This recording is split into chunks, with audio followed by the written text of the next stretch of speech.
భరద్వాజ్ గారు, 'ఎన్టీఆర్ నీల్' సినిమా సంబంధించి రకరకాల వార్తలు వచ్చినాయి. మనం మాట్లాడుకున్నాం. సినిమా ఆగిపోయిందని కొంతమంది, లేకపోతే రీరైట్ చేస్తున్నారు, స్టోరీ మారుస్తున్నారు. అవును. ఎన్టీఆర్కి సంబంధించి అసంతృప్తి ఉంది, చాలా రకాల ట్రోల్స్ వచ్చినాయి. అయితే ఇప్పుడు లేటెస్ట్గా ఒక అప్డేట్ అందుతుంది. ఇది ఆపడానికి అసలు కారణం ఇదే అని చెప్పేసి ఏంటి అది, దాని చుట్టూ అసలు ఏం జరుగుతుంది? లేటెస్ట్ అప్డేట్ అంటే 2 భాగాలు ఒకేసారి షూట్ చేయడానికి ప్లాన్ చేసుకుంటున్నారు మేకర్స్. అంటే ఇప్పుడు నాకు తెలిసి అయితే అంటే ఇప్పటివరకు ప్రశాంత్ నీల్ చేస్తున్న సినిమాలన్నీ కూడా పార్ట్ 2 ఉంటూనే వస్తోంది. అంటే కేజీఎఫ్ మొదట సైలెంట్గా వచ్చింది, అది చాలా వైలెంట్గా కలెక్షన్స్ రాబట్టింది. ఆ తర్వాత 2 మీద చాలా ఎక్స్పెక్టేషన్స్ పెంచింది. ఎక్స్పెక్టేషన్స్ రీచ్ అవుతూ ఆ సినిమా వచ్చి రికార్డులు బద్దలు కొట్టింది. అది కొన్ని కొత్త రికార్డులు నెలకొల్పింది కూడా. ఆ తర్వాత సలార్ 1 చూసాం, సలార్ 2 ఉంటుందని చెప్పారు. దానికి ఒక అద్భుతమైనటువంటి టైటిల్ కూడా ఆయన ఫిక్స్ చేశాడు. ఇలా జరుగుతున్నటువంటి క్రమంలో ఇప్పుడు డ్రాగన్ సెట్స్ మీదకి వచ్చారు. అవును. ఈ డ్రాగన్ సినిమా డిలే అవుతోంది అనే ఉద్దేశంతో రకరకాల స్పెక్యులేషన్స్ మొదలైనాయి బయట. ఈ స్పెక్యులేషన్స్లో ప్రధానమైనది ఏంటంటే క్యారెక్టర్కి సంబంధించి ఒక చిన్న డీవియేషన్ ఏదో వచ్చింది. హీరో గారు తన క్యారెక్టర్ డిజైనింగ్లో ఆయనకు కొంత ఇబ్బంది కలిగింది. ఆయన ఏదో డైరెక్టర్తో కూర్చుంటున్నాడు. అలాగే షూట్ అయింది కొంత భాగం. ఆ షూట్ అయినటువంటి పార్ట్ మొత్తం హీరో గారు చూసి కొంత ఆయన ఇబ్బంది పడ్డాడు, ఆయనకి నచ్చలేదు. దాంతో డైరెక్టర్తో మళ్ళీ కూర్చుంటున్నారు, టోటల్గా కథ మార్చే ప్రయత్నం కూడా జరిగిపోతుంది అన్నదాకా మాట్లాడేసింది ప్రపంచం. అయితే ఎవరు మాట్లాడలేదు, ఎవరు స్పందించలేదు. దీని మీద ఇన్ని స్పెక్యులేషన్స్ వస్తున్న సందర్భంగా ఇప్పుడు ఇంకొక రీజనబుల్గా అనిపించినటువంటి ఒక అప్డేట్. అంటే రీజనబుల్గా అనిపించడం అంటే ఇంతకుముందు జరిగినటువంటి స్పెక్యులేషన్స్ అన్నీ కూడా ఇలా జరుగుతుందా అనిపించే పద్ధతిలోనే ఉన్నాయి. ఒకటి వాస్తవం ఏంటంటే ఒక షెడ్యూల్ అయ్యి అది బ్రేక్ ఇచ్చారు. షెడ్యూల్స్ జరిగినాయి, కొన్ని షెడ్యూల్స్ జరిగి లాంగ్ బ్రేక్ ఇచ్చారు. ఒక లాంగ్ బ్రేక్ ఎప్పుడైతే వచ్చిందో అది కూడా వాళ్ళు చెప్పిన టైంకి స్టార్ట్ కాలేదు. ఆ స్టార్ట్ కాకపోవడం దగ్గర గ్యాప్ వచ్చింది. ఆ గ్యాప్లో ఈ వార్తలన్నీ పుట్టుకొచ్చి అంతకుముందు షూట్ అయినటువంటి పార్ట్ మొత్తం తీసేసి టోటల్ రీషూట్కి వెడుతున్నారు అన్నదాకా మాటలు జరిగినాయి. ఇప్పుడు చెప్తున్నది ఏంటంటే జనరల్గా ఈ పార్ట్ 1కి పార్ట్ 2కి గ్యాప్ చాలా ఉంటుంది రిలీజ్కి సంబంధించి. పార్ట్ 1 రిలీజ్ చేసిన తర్వాత 3 ఏళ్ళు గ్యాప్ తీసుకుని పుష్ప 2 వచ్చింది. అలాగే బాహుబలి పార్ట్ 1కి పార్ట్ 2కి 2 ఇయర్స్ గ్యాప్ వచ్చింది. ఈ గ్యాప్ రావటం వలన ఏం జరుగుతుందంటే అది కొంత జనాలు అప్డేట్ ఉండరు పార్ట్ 1కి సంబంధించి. ఈ క్యారెక్టరైజేషన్ అనేటువంటి కార్యక్రమం అంటే ప్రతి క్యారెక్టరు డీటెయిల్స్ వర్కౌట్ చేస్తున్నారు విపరీతంగా. ఈ వర్కౌట్ చేసినటువంటి డీటెయిల్స్ తాలూకా ప్రభావం మిస్ అవుతుంది ఆడియన్స్కి. అది కాక ఏంటంటే పార్ట్ 1కి పార్ట్ 2కి ఎక్కువ గ్యాప్ వచ్చేసరికి ఈ పార్ట్ 1 అసంతృప్తిగా ముగిసిపోతుంది. అసంతృప్తి మిగులుతుంది ఆడియన్లో. అరే ఇంకా ఎంత టైం వెయిట్ చేయాలి దీనికోసం అని చెప్పేసి ఒక చిన్న అంటే ఆ క్యూరియాసిటీ మీదే అదే పార్ట్ 2 రావాలి. దాని మీద ఎక్కువ నెగిటివ్ మాట్లాడుతున్నారు. ఎందుకు 2 పార్ట్లు అని చెప్పి జనాలు. అంటే మీకు ఏం జరిగింది, మొన్న ఎపిక్ అనేటువంటి సినిమా వచ్చింది థియేటర్లో. అవును. అది చూసినటువంటి ఆడియన్స్ ఫీలింగ్ ఏంటంటే 1, 2 విడివిడిగా చూసినప్పటి అనుభూతి కంటే కూడా ఈ ఎపిక్ చూసినప్పుడు కలిగిన ఫీలింగ్ ఒక కంప్లీట్నెస్ ఉంది దీనిలో అనేది బయటకు వచ్చి మాట్లాడారు చాలామంది. ఓకే.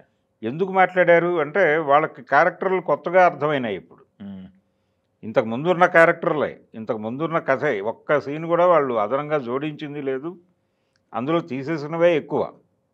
అయితే ఎందుకు కొత్తగా కనిపించినాయి క్యారెక్టర్లు, కథ కొత్తగా ఎందుకు అనిపించింది ప్రేక్షకుడికి అంటే ఒక కంప్లీట్ కథ వినేసాడు వాడు ఒక్కసారి కూర్చుని ఒక సింగిల్ నేరేషన్లో. దాంతో క్యారెక్టర్లు ఏమిటి, ఎందుకు వచ్చినాయి, అసలు ఎందుకు వెడుతున్నాయి అనేది అర్థమైంది ఇప్పుడు జనాలకి. అది ఒక రకంగా సినిమా ఇండస్ట్రీ మీద ఒక ప్రభావం చూపిస్తుందేమో అనిపిస్తోంది ఇప్పుడు. ఓకే. ఇది ఇప్పుడు వీళ్ళ ఆలోచన కూడా అలాగే ఉంది, గ్యాప్ ఇవ్వద్దు అని. అంటే ఇప్పుడు ఇది కూడా మేకర్స్ నుంచి వచ్చినటువంటి అప్డేట్ కాదు.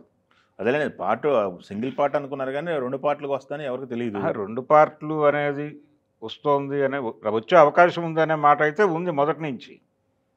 ప్రతి పెద్ద సినిమాకి పార్ట్ 2 ఉండే ఛాన్స్ ఉంది. పాన్ ఇండియా సినిమాలు ఏదైనా సరే పార్ట్ 1 పార్ట్ 2 అనకుండా లేదు అనే అభిప్రాయం చాలామందిలో స్థిరపడిపోయింది. అయితే ఈ సినిమాకి పార్ట్ 1 పార్ట్ 2లు ఉంటాయని అఫీషియల్గా వాళ్ళు చెప్పలేదు, కానీ ఉంటాయని జనాలు ఫిక్స్ అయిపోయి ఉన్నారు.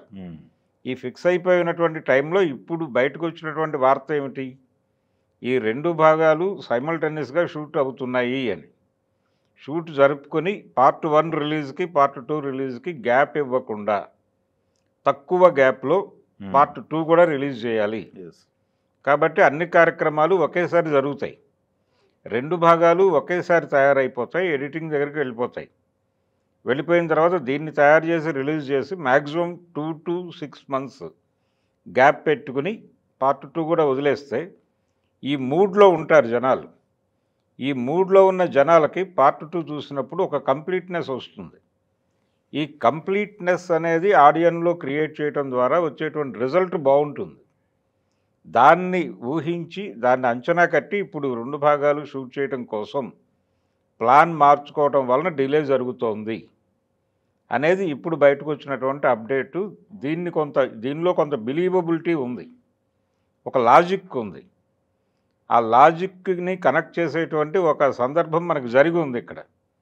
బాహుబలి ఎపిక్ అనేటువంటి రిలీజ్ అయిన తర్వాత జనాలు ఫీల్ అవుతున్నటువంటి అభిప్రాయాల కోణంలో దీన్ని కనుక చూస్తే వీళ్ళ ఆలోచన సవ్యంగానే ఉందని అనిపిస్తోంది. ఇప్పుడు ఈ సవ్యంగా ఉన్నటువంటి ఆలోచన ప్రకారం నిజంగానే డ్రాగన్ ఆ పద్ధతిలో కనుక తీస్తే, ఆ పద్ధతిలో రిలీజ్ ప్లాన్ చేసుకుంటే, షెడ్యూల్ చేసుకుంటే, ఓకే, ఎలాగూ పెద్ద హీరోల నుంచి రిలీజులు లేవనో గొడవ జరుగుతుంది ఎగ్జిబిటర్ల వైపు నుంచి. ఇప్పుడు 2 భాగాలు ఒకే సంవత్సరం రిలీజ్ చేయగలిగితే వాళ్ళు జనవరిలో ఒకటి లేకపోతే ఇయర్ ఎండింగ్లో ఒకటి రిలీజ్ చేసిన జనాలు హ్యాపీ, థియేటర్లో హ్యాపీ. ప్రతి ఒక్కళ్ళు ఒక సెలబ్రేటివ్ టోన్లో ఉంటారు. ముగ్గురు పెద్ద హీరోల సినిమాలు 2 భాగాలు ఒకే సంవత్సరం రిలీజ్ అయితే ఎంత కోలాహలంగా ఉంటుంది ఇండస్ట్రీ అనేది అర్థం చేసుకుంటే ఈ ప్లానింగ్ బాగుంది అనే అభిప్రాయం కలుగుతుంది. ఈ 2 భాగాలు ఒకే టైంలో షూట్ చేసి కొంచెం గ్యాప్ ఇచ్చి రిలీజ్ చేయటం అనేది చాలా మంచి ఆలోచన. ఈ ఆలోచనని అప్రిషియేట్ చేయాలి. ప్రశాంత్ నీలు ఎన్టీఆర్ సినిమా మీద భారీ అంచనాలు ఉన్నాయి ప్రపంచంలో.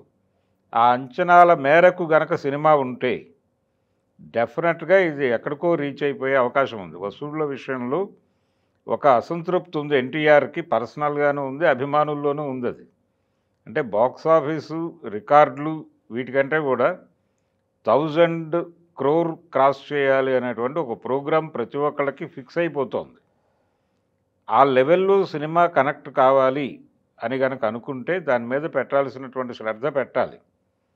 అది ఈ సినిమా ద్వారా సాధ్యమవుతుందని వాళ్ళు నమ్ముతున్నారు బలంగా. ఓకే, ఆ ఎక్స్పెక్టేషన్స్ రీచ్ కావడానికి అవసరమైతే రీషూట్లకు వెళ్తారు, ఏవైనా కష్టపడతారు. ఈ కష్టాలన్నీ జనాలను అలరింపజేయటం కోసమే, ఫ్యాన్స్ని ఎంటర్టైన్ చేయటం కోసమే, ఫ్యాన్స్ని మరింతగా ఛార్జ్ చేయటం కోసమే ఈ కష్టం అంతా పడతారు. అభిమానులు మాత్రమే కాదు, అభిమానులు అనేవాళ్ళు మొదటి వారం లేదంటే 2 వారాలు సినిమాని మోస్తారు. ఆ తర్వాత మోయాల్సింది, డబ్బులు ఇవ్వాల్సింది సాధారణ ప్రేక్షకుడు. వాళ్ళ దాకా రీచ్ అవ్వాలి సినిమా.